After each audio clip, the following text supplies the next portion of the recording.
என் தமிழ் சொந்தங்களே, இந்த வீடியோ கொஞ்சம் பாருங்க. எங்க ஊர்ல ஒரு கோடீஸ்வரர் ஒரு கேஸ்ல சொத்து 10 கோடி ரூபாய்க்கு மேல போயிருச்சு.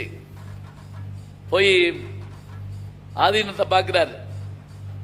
அப்ப அவர்கிட்ட கேட்கிறாரு, இப்படி சொத்தெல்லாம் போயிருச்சே அப்படின்னு. அதுக்கு அவர் சொன்னாரா, ஒன்றும் கவலைப்படாதீங்க, உங்களுக்குரிய சொத்தா இருந்தா அது தெருவில் போட்டாலும் வந்துடும். ஞாபகம் வச்சுக்கோங்க, உங்களுக்குரிய சொத்தா இருந்தா தெருவில் போட்டாலும் வந்துடும். உங்களுக்கு உரிமை இல்லாத சொத்தா இருந்தா நீங்க பீரோல பூட்டி வச்சாலும் காணா போயிடும். ஞாபகம் வச்சுக்கோங்க. அதான் அந்த திருக்குறளுக்கு பொருள். பரியினும் ஆகாவாம் பாலல்ல, உய்த்து சொரியினும் போகா தம, உய்த்து சொரியினும் போகா. நமக்கு சொந்தமானது தெருவில் போட்டா கூட எடுத்து வந்து கொடுத்துட்டு போயிடுவான். ஆனா நமக்கு உரிமை இல்லாதது என்று இருந்தால் அது நாம் பாதுகாக்க முயன்றாலும் அது காணா போயிடும்.